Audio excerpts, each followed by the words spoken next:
O Bolsonaro, depois da eleição de 18, que elegeu Joyce, Janaína, ele botou como meta destruir todo mundo que compartilhava da base dele, mas não se submetia totalmente a ele. Inclusive os fingidores. Sim. Aí eu vou falar, eu não quero ser triunfalista a respeito de nós mesmos, né?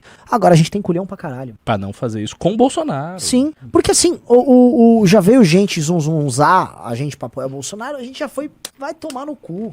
A gente já botou pra andar, não tem isso conosco. E as pessoas já imaginam que não vai ter. Agora essa é a pergunta que eu deixo, assim, que eu jogo pra você. Porque tem com os outros? Por que os outros são assim, cara? Você tá vendo o Partido Novo? Que coisa nojenta. O Novo foi humilhado nas urnas por ter aceitado a posição de ser subalterno ao bolsonarismo. E não é que, assim, eu conversei com gente do Novo. A galera falou o seguinte: não, a gente chamava pesquisas para as candidaturas a deputado e vê que toda vez que eles defendiam o Bolsonaro, a rejeição deles diminuía. E eles falaram, pô, tá aqui, eu vou diminuir minha rejeição. Só que eu falei, cara, mas isso não diminuir a rejeição não significa que você é a primeira opção. Exatamente. Que foi uma coisa que a gente analisou várias vezes. Sim. O motivo pelo qual o Minion vai votar no mais um Minion e não no Minion. Não tem lógica. Se você tem qualquer candidato que é bolsonarista raiz e tal, se você é bolsonarista, você vota nele. Você não vai votar no segundo. Ah, não, tem aqui, sei lá, o Gil Diniz, mas eu vou votar no Pavanato. Por que ele faria isso? O bolsonarista.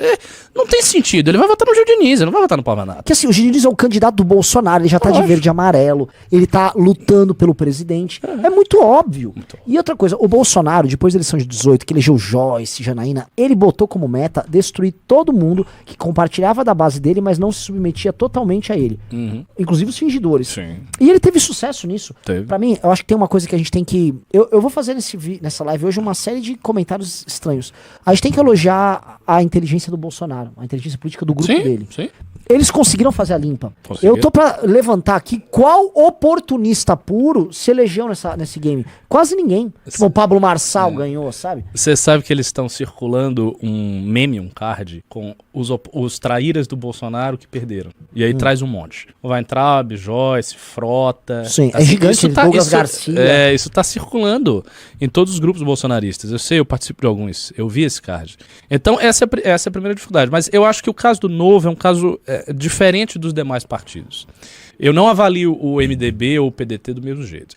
Eu acho que nesses partidos que tem muitos deputados, tem vereador e tal, são realmente partidos grandes, tem muitos quadros eleitos, pesa muito os interesses políticos, eleitorais, diretos dos vários agentes que compõem o partido. Então, por mais que o partido tenha inicialmente uma orientação política, esses interesses acabam virando essa orientação. E isso não ocorre com o MBL, por alguns fatores estruturais do movimento. Primeiro, a liderança do movimento, que é dada por você, seu irmão e tal, não é uma liderança de pessoas que têm cargos. Então, são pessoas que não têm cargo nenhum e exercem uma liderança no movimento que tem cargos. Então, isso faz com que horizontes de longo prazo se firmem com mais força. A segunda coisa, a gente também não tem muita gente eleita, né? Quando o MBL tiver 10 deputados, 15 deputados, 20 deputados, um monte de vereador, nós vamos ter um pouco de dificuldade. A gente vai ter que fazer com que essas pessoas tenham um vínculo muito grande com a espinha dorsal do movimento, um vínculo ideológico muito forte, para que os interesses locais dessas pessoas não comecem a apertar. E veja, porque quando você tem muitos, a disputa interna muda um pouco também. Porque uma coisa, por exemplo, você ter o Kim, que é nosso amigo, pessoa muito próxima.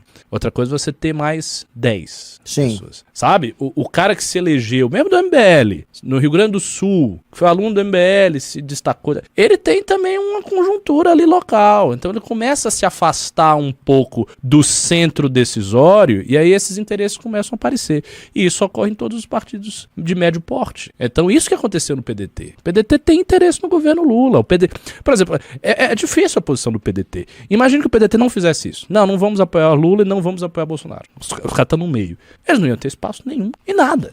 Acabou o seu espaço no governo. Você vai ter que ser um partido de não sei quantos deputados, viver à míngua sem espaço nenhum e torcer para que o Ciro, que teve 2, tantos %, cresça em 4 anos a ponto de ter 30.